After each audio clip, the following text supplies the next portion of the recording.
me to move it either way. Stand by just a second. I think I can.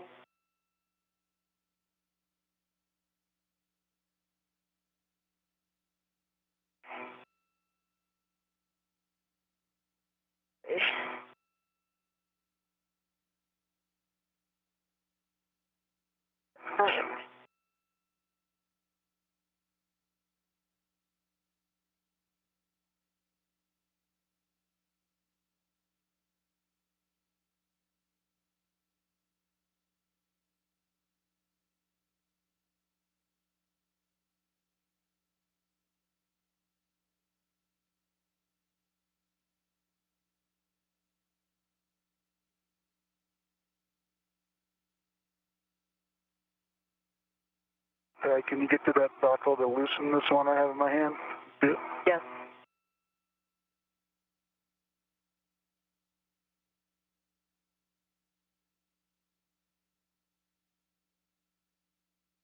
All the way to. All right, sweet.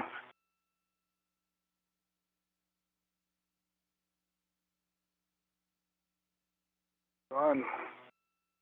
All right, I think that's good enough. Thanks.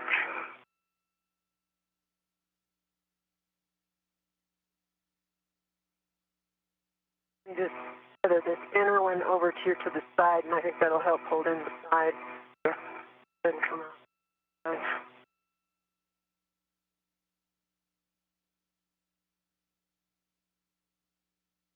Can't have it escape now that we've captured it.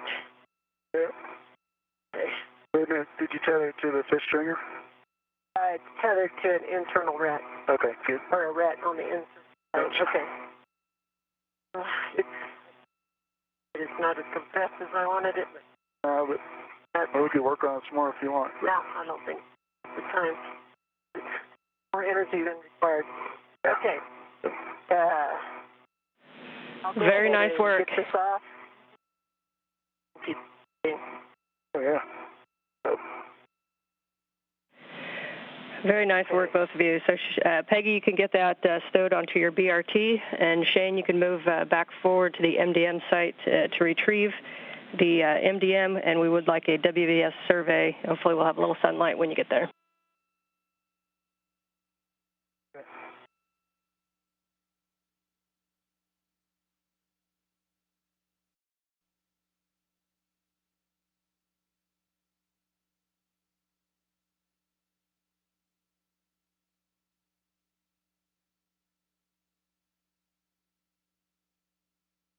All right, Peggy, good? Yeah, I'm good. Thanks. Okay. All right. You're my hero. Yeah. Again. That was just tough.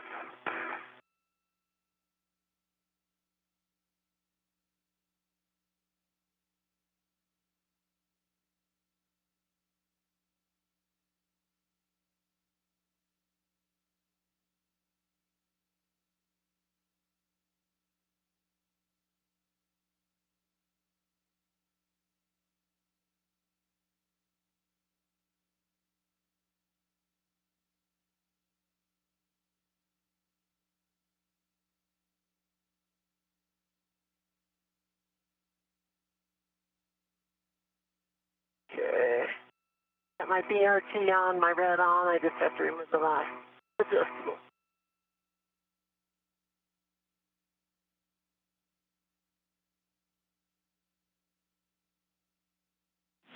And Peggy, as you get that configured for translation, just a reminder that of your safety tether routing, it looks like it's clear right now. It's coming off of your left side, and your reel is just on the outside of your right foot. Thank you.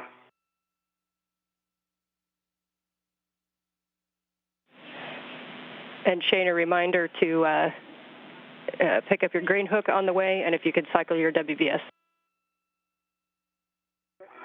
Okay. My green hook now. About to begin the interview with Mike Good. Can you keep an ear out for any kind of changes or anything? Cool, thanks.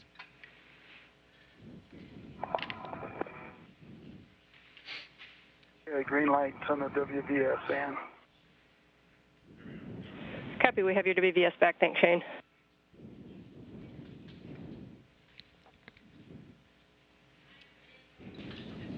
A good view from the helmet camera of Shane Kimbrough. Now him and Peggy Whitson wrapping up the procedures for stowing the cover that used to be on top of the pressurized mating adapter 3 into a storage bag, now clipping to what's called the BRT, body restraint tether. You can see that attached to Peggy Whitson right here. She'll be using that strapped to her as she uses her hands to climb over to the airlock.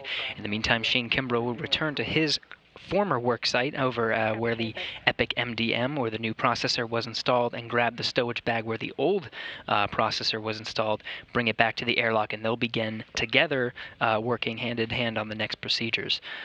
No stranger to spacewalking. I have with me here in Mission Control Houston Mike Good. He is an astronaut and has 29 hours 53 minutes of spacewalking time, and now currently is working crew operations and training for the commercial crew program. Mike, thank you for being here. Hey, good morning, Gary. It's great to be here. So no stranger to spacewalking, as I said before.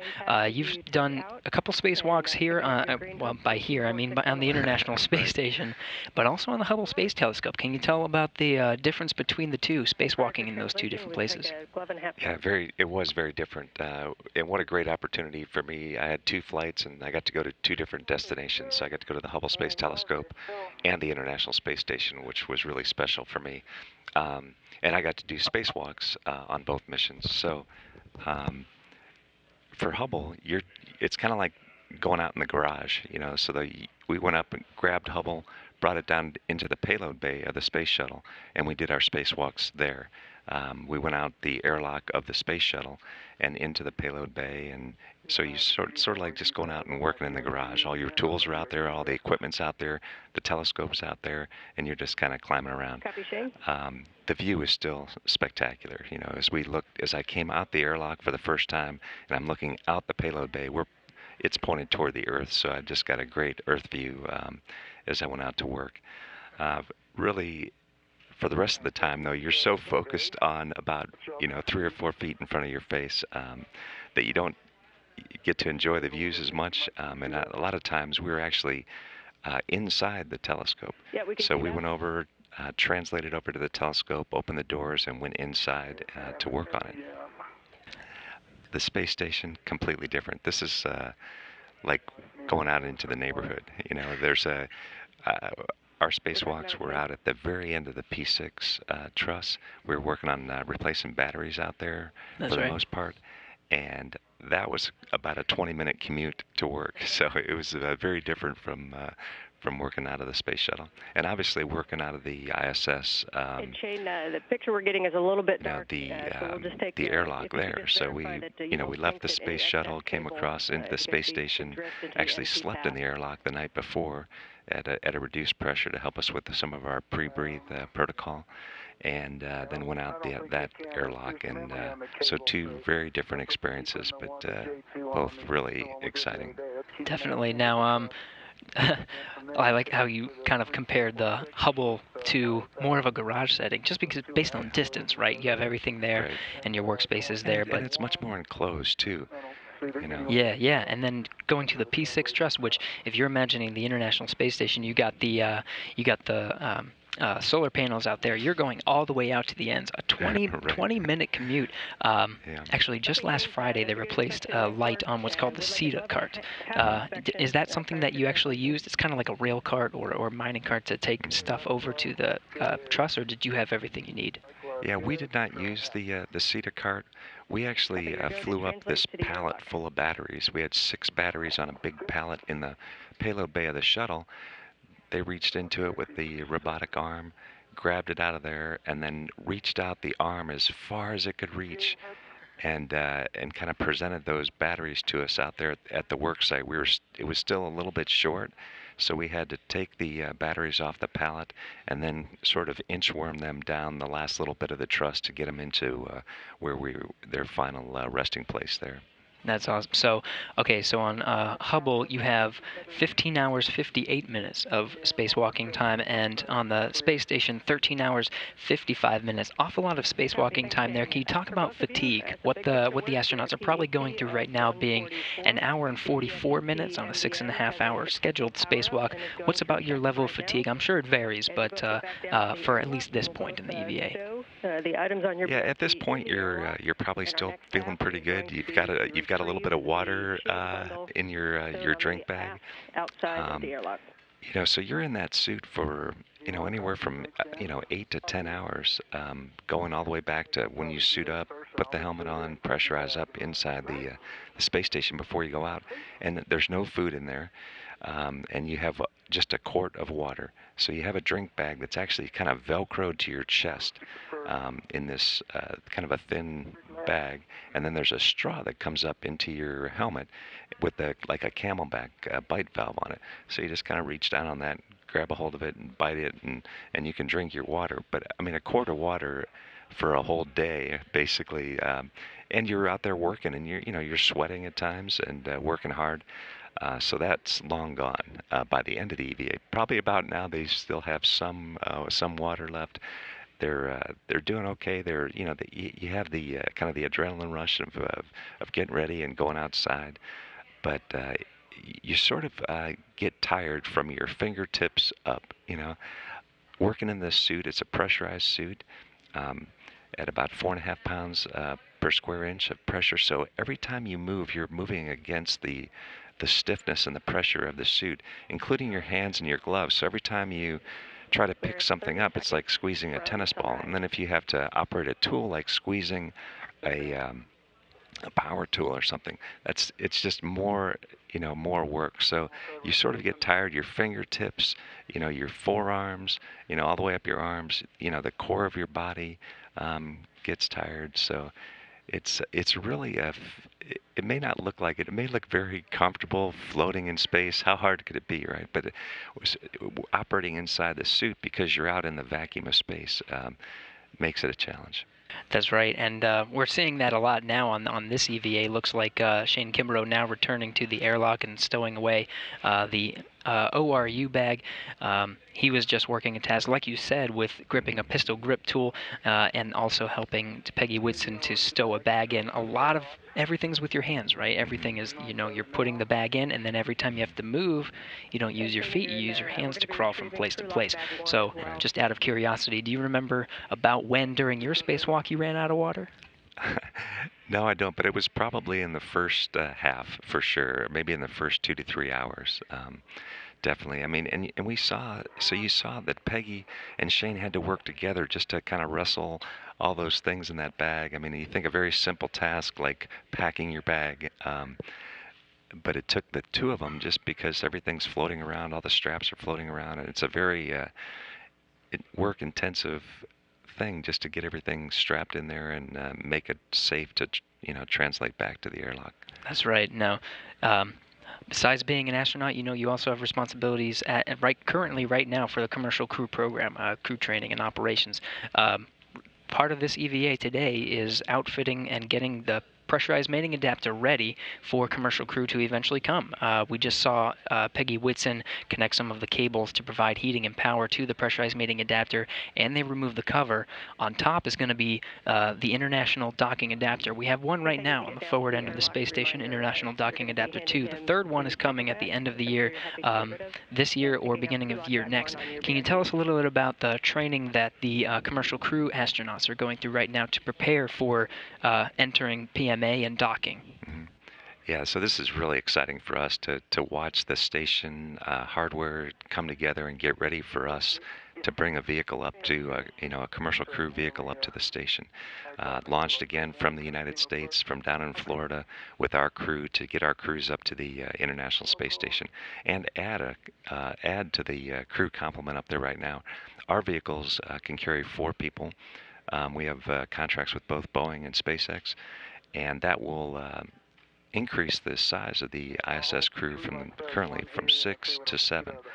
So it'll really give a lot of opportunity for some extra research and science capability up there. So currently, we're working with both partners. We have sort of a initial cadre of 4 astronauts that are working with both providers and sort of training with both providers. A lot of our training is kind of on the job at this point. We're actually working with the providers to develop the training programs and doing a lot of testing with them. Through the testing, we get a lot of free training out of that too, as we learn their systems and help them evaluate them so that we can get the best possible crew transportation system. That's right, and so at the end of the pressurized mating adapter is going to be the international docking adapter. Like you said, you have contracts with both Boeing and SpaceX. It's true they have to design their spacecraft and already have to fit those exact specifications, right? We're trying to universalize the way we dock to the space station. Right, so this docking adapter is on the station side. On each vehicle, there's a docking system, which is different from the cargo systems that we've seen fly up to the International Space Station recently that use a berthing method. The difference between berthing and docking, with berthing you use the robotic arm. So the spaceship comes up very close to the station, then we reach out, grab it with the arm, and we berth it. We connect it to the space station.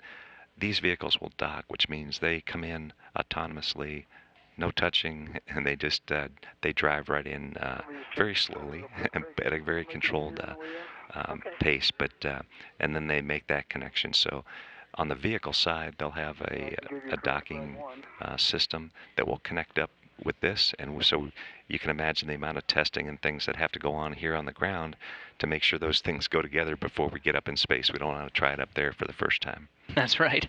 So it looks like we had Shane Kimbrough and Peggy Whitson coming out of the airlock now, dropping off some of their materials from the previous couple tasks.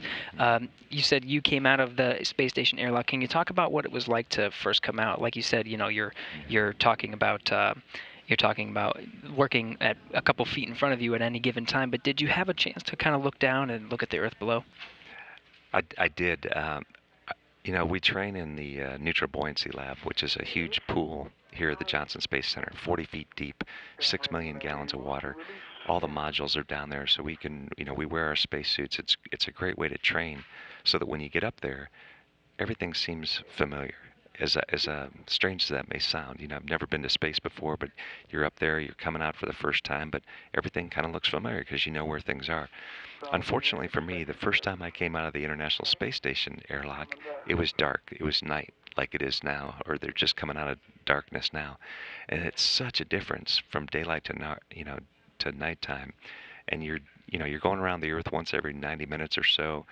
And so you see a sunrise and a sunset 16 times over the course of a Earth day, 24 hours. So very different.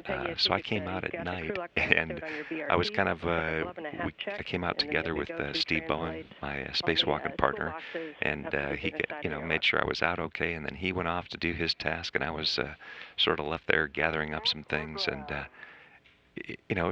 it was dark, and it's so easy to get turned around because as you train in the pool, you can still feel Earth's gravity. You can still see where the bottom of the pool is, so you know which way is up and down. In space, there is no up and down, and so it's easy to get turned around. So I had to sort of take a moment and really look around to figure out where I was and which way I needed to go. That's amazing. So looks like the astronauts are coming out after dropping off some of their parts into the airlock. One more question before we let you go, Mike. I just wanted to know, which one did you enjoy that more, the Hubble spacewalks or the International Space Station spacewalks? Well, I'll stay I'll stay correct here and say that they were both it's hard to pick a favorite. They were both so different, but they were both just fantastic. There were certain parts of each that I wouldn't trade for anything. You know, the going out on the space station all the way out to the end of that truss, and the views from out there, and the feeling of just being free and more exposed was really cool.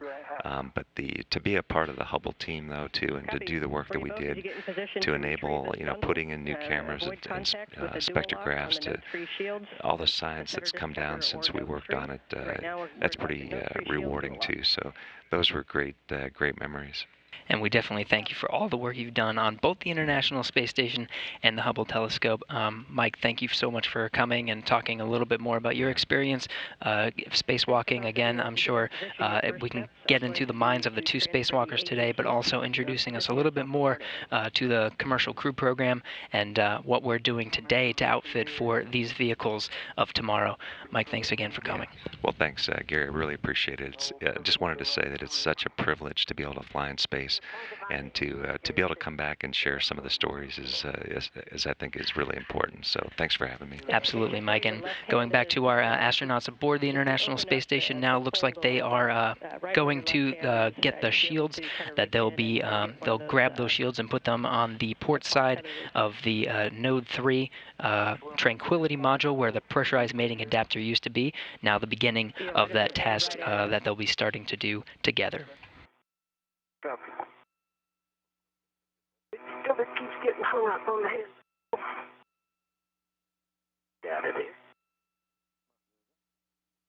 All right, so I'll terminate on the line here.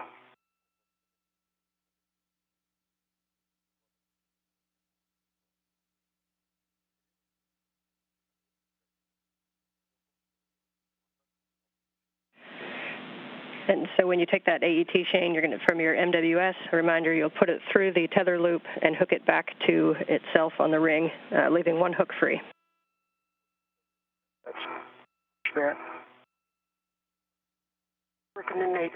Good.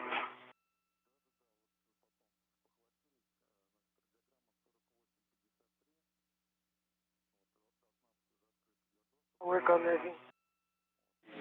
And Peggy, we see your AET in work as well. Nice work. You'll be looping that through the tether loop to itself, leaving one hook free.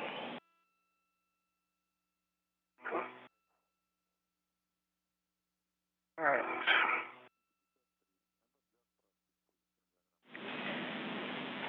Nice work, Shane. Your next step is to ret to the D handle or a long-duration tie-down tether from your BRT for translation. Copy.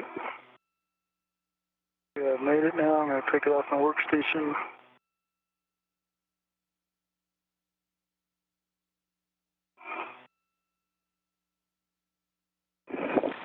And it looks this way from here. Checking it. Right there. Okay, now I'm going to ret, you said, to the D handle or the long duration tie down tether. Yeah. That's affirmed, Shane. Either of those tether points are fine. And it looks this way from here, but if you want to just verify that your AET loops that you created are on different shields, it does look that way from here. Got it on the Zenith? Yeah, I got it on the Mater. Good call though, man. All right, let me think about this.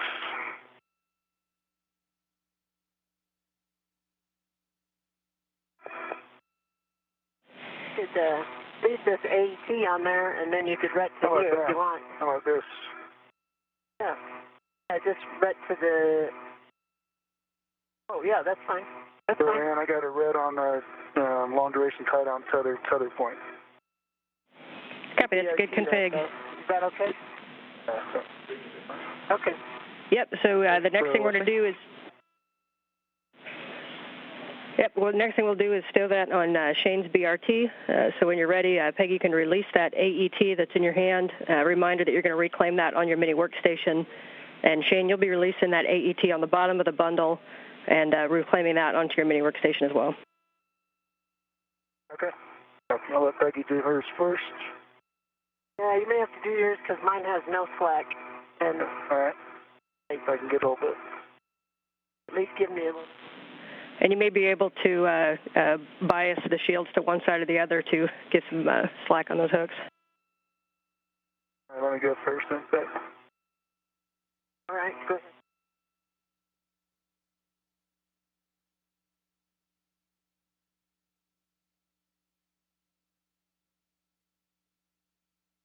A view from the helmet camera of Peggy Whitson as you can see Shane Kimbrough in the foreground there working to grab some of the shields. They'll take these shields over to the port side of Node 3 Tranquility and apply the shields to where the pressurized mating adapter used to be and protect the systems on the inside.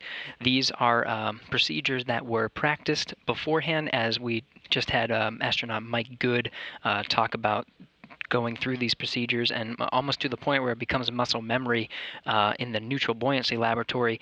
This laboratory just celebrated its 20th anniversary yesterday, Wednesday, for the first operational use of the neutral buoyancy laboratory, the same place where the astronauts today, Peggy Whitson and Shane Kimbrough, used to practice some of these procedures, including the one that was just completed, connecting the cables to the pressurized mating adapter. All right, so the shields are free on your side? Yes, they're free. Get working on putting this on the BRT.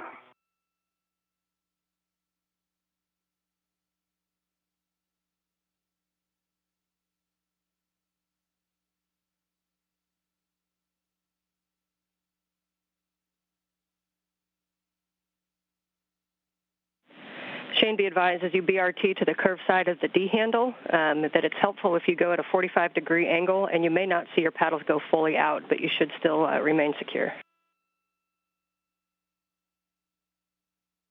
I'm going to lead in. I got my AET. It's my mini workstation. Affirmative, Peggy. So you're going to translate back down around the airlock, and you'll lead out to the work site. Okay, I was under the impression I'd go straight zenith and go around this way. Is that not what you want?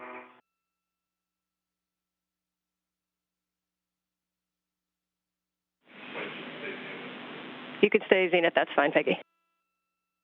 Okay. All right, I'm putting that working, Doug. That's it on my BRT peg.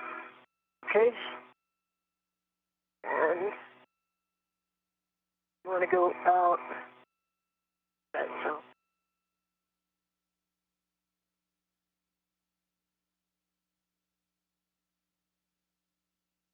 There we are. Oh.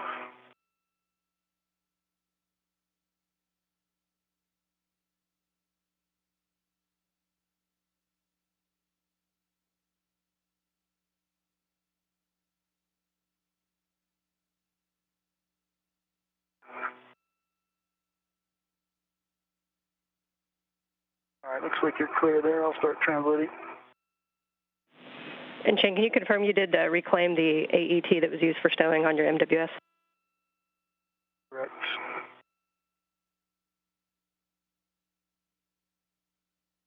Okay, I'll try and man my safety tether here a bit. In your way, hopefully.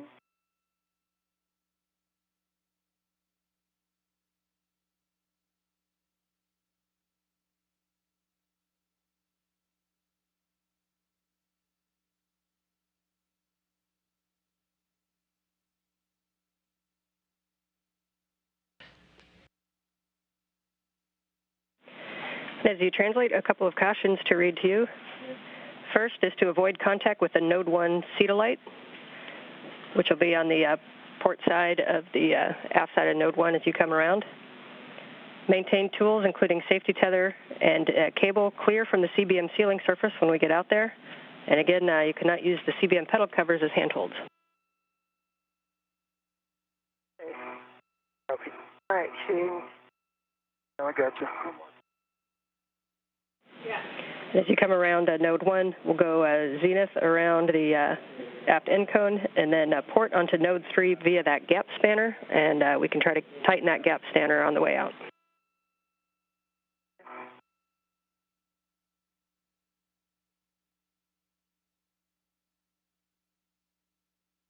A view from Peggy Whitson's helmet camera, again, number 17.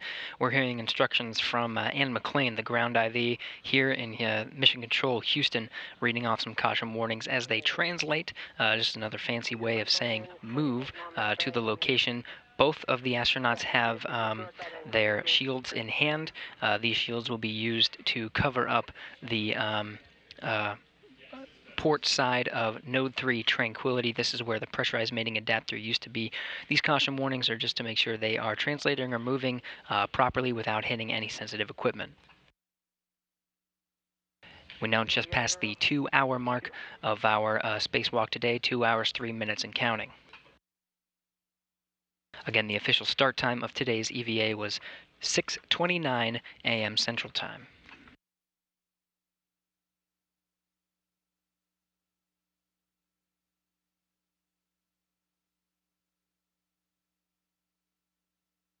Not the...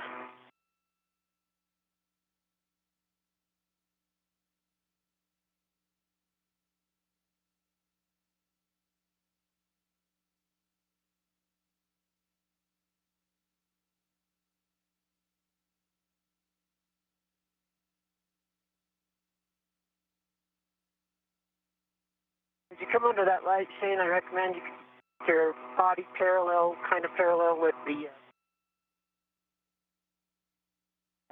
structure here.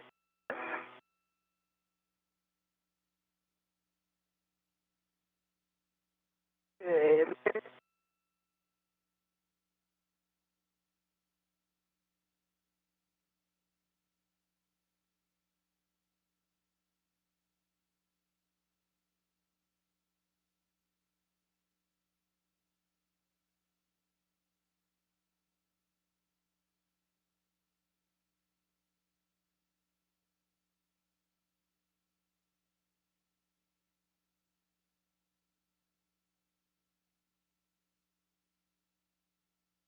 You're right about a lot of stuff to get caught on out here. Yeah, it's just everywhere. Wire ties.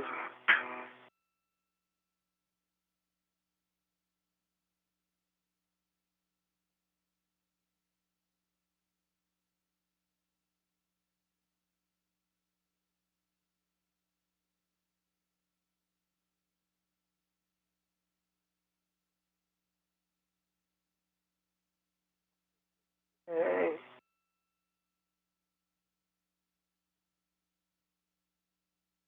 Go too far? Yeah, there's, back here to the gap spinners. Cross over here.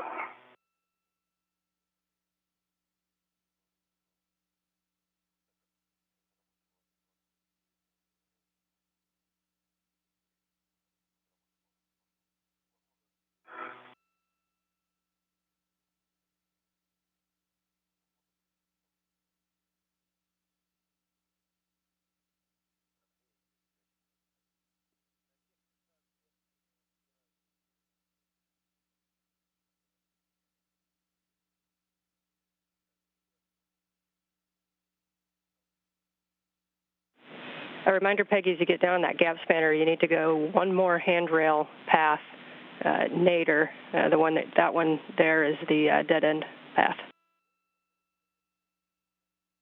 You can get towards the loose one. Yep, the one on your left hand is a good one. I can go and get this to be a little bit tighter. Go.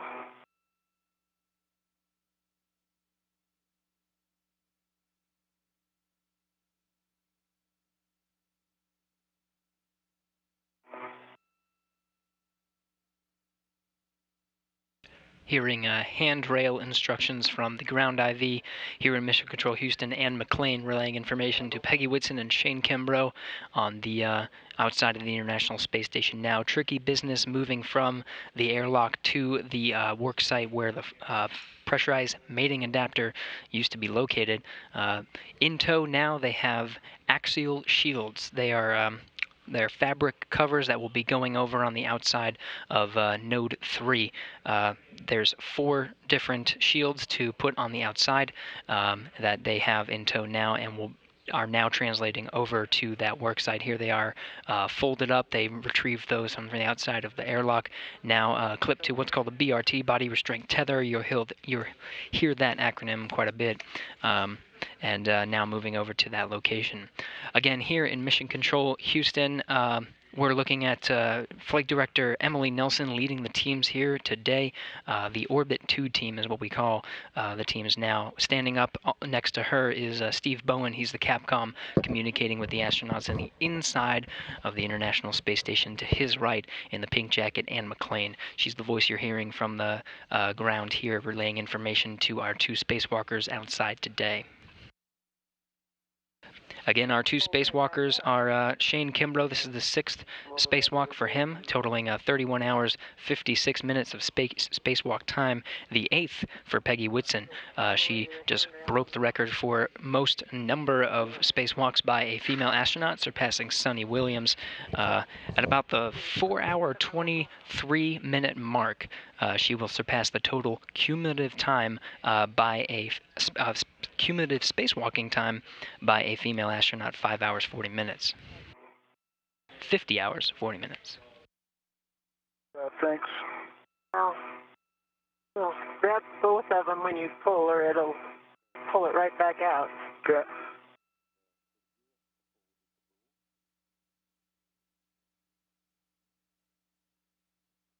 You want me to go with this?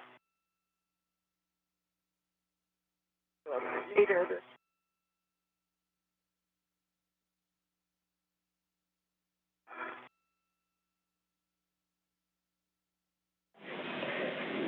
And we copy the issue with the gap spanner. Just best effort on that one, and we'll just continue. Still receiving instructions from Anne McClain that you see on the screen now. Our 2 spacewalking astronauts still making their way over to the work site. Yeah. Is it better if I hop down one and sit around this other thing? Probably, but you don't go out of your way there. Okay. Yeah. And get it down. I'll just kind of hold here until you get set.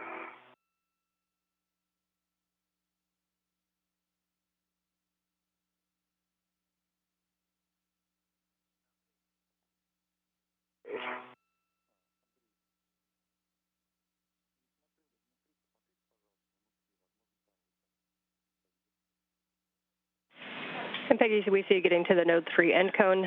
You'll be translating zenith on the circumferential handrails, looking for 652 for your green hook. Shane, as you come in behind her, you're actually going to be using the handrail that's at the end of the handrail path you're on now, and that will be 642 for your green hook.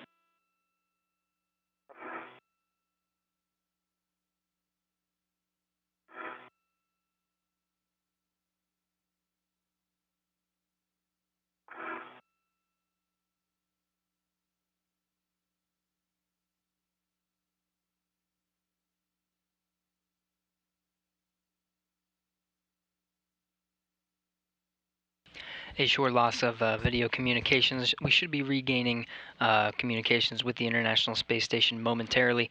A quick recap of some of the activities gone on so far. We are 2 hours, 11 minutes into our spacewalk today.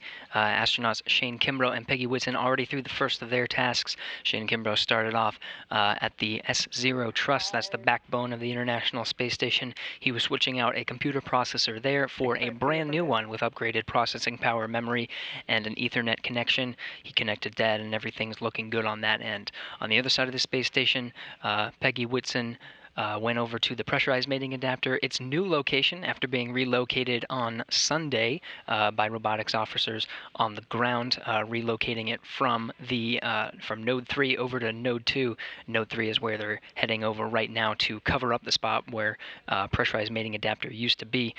She just completed her task of connecting some of the connectors there and making sure that the pressurized mating adapter has heating and power and is able to pressurize. Also took the cover off of the top and stowed it in a bag to bring back into the airlock. That cover was removed to prepare for the international docking adapter to be launched either later this year or early next year, and that will be a docking adapter for the pressurized mating adapter used to be where the shuttle docked to. This docking adapter will allow future commercial crew vehicles to dock to. Our two spacewalking astronauts still heading over to the port side, or the outside of the Node 3 Tranquility module. We have a couple good views of that from the various cameras on the International Space Station, as well as the two helmet cameras. Looks like we're regaining communication now. Again, we have two spacewalking astronauts, both NASA astronauts, Shane Kimbrough and Peggy Whitson. They can be identified by their helmet cams. They have numbers on the bottom right corner of the screen. Helmet camera 18 will be Shane Kimbrough. Helmet camera 17, Peggy Whitson. They'll be working hand in hand on this next task of installing shields where the pressurized mating adapter used to be.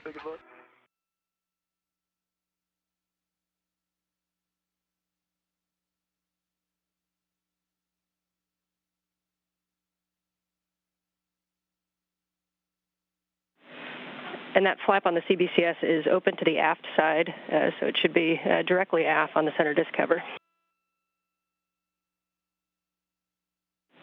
Right above where your left hand is, Shane. Okay, and I got to move up to the next one.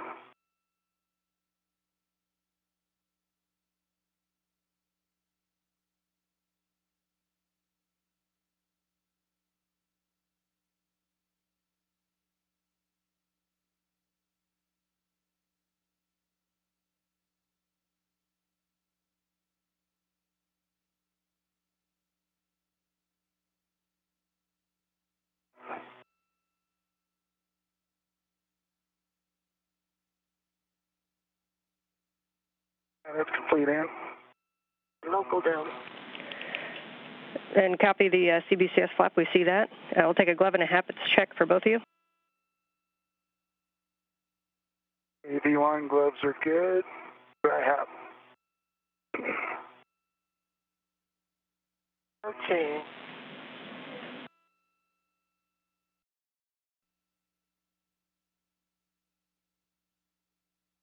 Okay. Local.